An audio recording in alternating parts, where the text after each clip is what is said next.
আজকের পর্বে শেয়ার করব লেয়ার মুরগির অসম্ভব মজাদার একটা রেসিপি এবং সেই সাথে থাকছে গোপন কিছু টিপস যে কোন মুরগিটা কিনলে আপনি ঠকবেন না, বরং মাংস একটু বেশিই পাবেন। আসসালামু আলাইকুম সবাইকে, কেমন আছেন সবাই? আর দেশ বিদেশে যেখান থেকে আজকের এই রেসিপিটা দেখছেন সবাইকে জানিয়ে অসংখ্য ধন্যবাদ।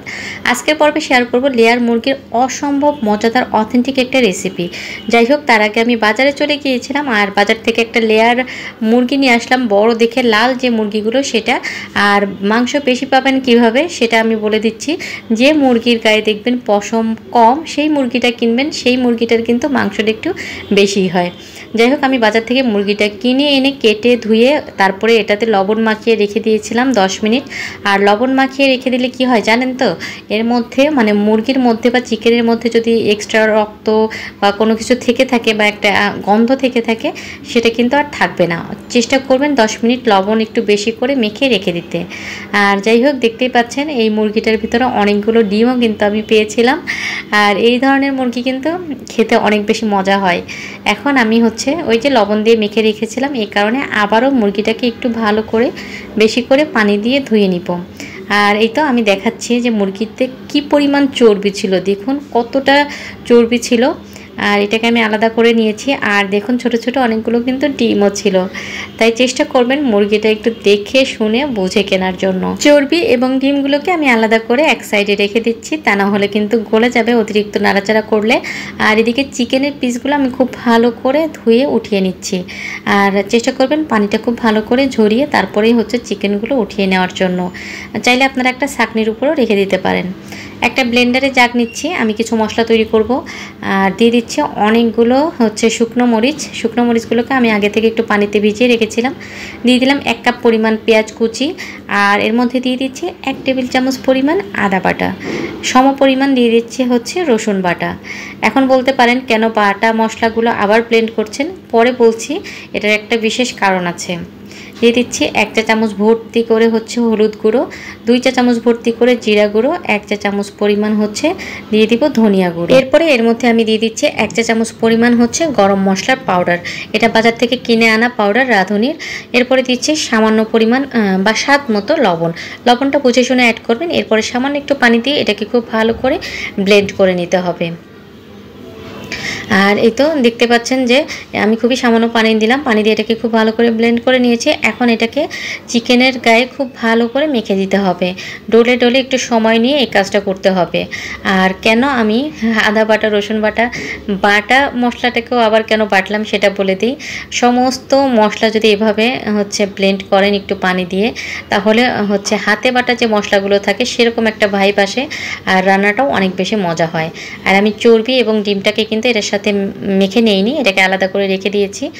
আর মশলাটা যখন খুব ভালো করে মেখে নেওয়া হবে চিকেনের সঙ্গে, তখন লাস্টে একটু সরিষার তেল দিয়ে ওটাকে ঢেকে এক সাইডে রেখে দিবেন।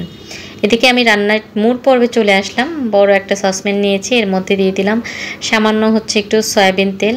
দেখতে পেয়েছেন মুরগিতে এমনিতে অনেকটা বেশি তেল আছে বা চর্বি আছে, এজন্য আমি তেলের পরিমাণটা কম দিয়েছি।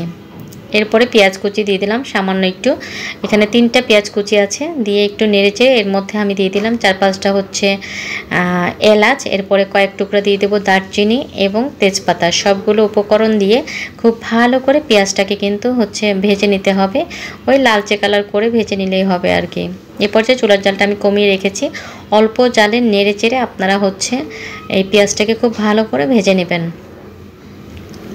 আর আমার মুরগির পরিমাণটা বলে দিই, প্রায় 2 কেজি 100 গ্রাম মতো মুরগিটা ছিল।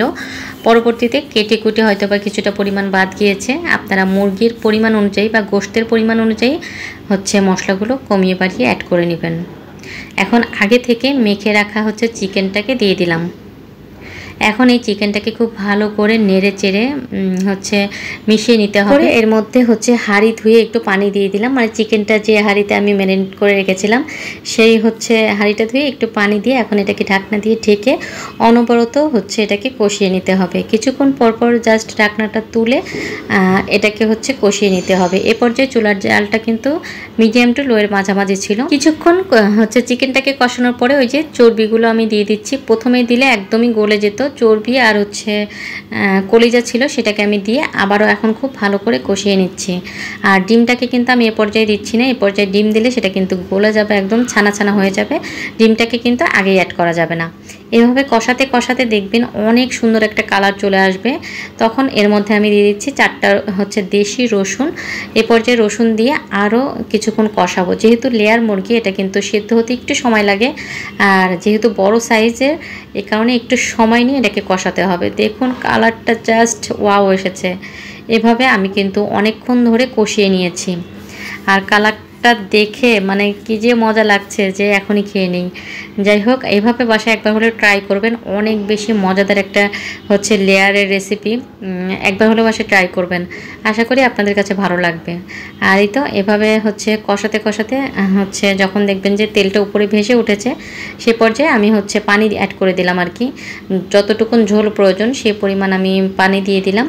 এখন জাস্ট ওয়েট করব ঝোলটা ফুটে আসা পর্যন্ত। এরকম ফুটে আসার পরেই ওই যে মুরগির ভিতর যে ডিমগুলো পেয়েছিলাম সেগুলো দিয়ে দিলাম। এখন এটাকে ঢাকনা দিয়ে ঢেকে চুলার জালটা কমিয়ে হচ্ছে 25 থেকে 30 মিনিট ওয়েট করলেই এই যে এরকম একটা কাঙ্ক্ষিত কালার চলে আসবে, মানে তেলটা উপরে চলে আসবে, তখনই হচ্ছে চিকেনটা হয়ে গিয়েছে বা লেয়ার মুরগির রান্নাটা হয়ে গিয়েছে। আর এটা আমি এটাকে নামিয়ে ফাইনাল লুকটা শেয়ার করলাম। অবশ্যই অবশ্যই এভাবে একবার হলে বাসায় ট্রাই করবেন, তা না হলে কিন্তু মিস করবেন। দেখুন কতটা ইয়ামি হয়েছে। আর রান্না করতে করতে অনেকগুলো মুরগি হচ্ছে মাংস কিন্তু খাওয়া হয়ে গিয়েছে। আর রসুনগুলো দেখেন আমি কত নাড়াচাড়া করেছি, তারপরেও রসুনগুলো কতটা পারফেক্ট এবং কতটা সুন্দর হয়েছে। আর কালারের কথা কি বলবো। আজকের এই লেয়ার মুরগির রেসিপিটা যদি ভালো লাগে অবশ্যই আমার চ্যানেলটা সাবস্ক্রাইব করবেন। সবাই ভালো থাকবেন, সুস্থ থাকবেন। আল্লাহ হাফেজ।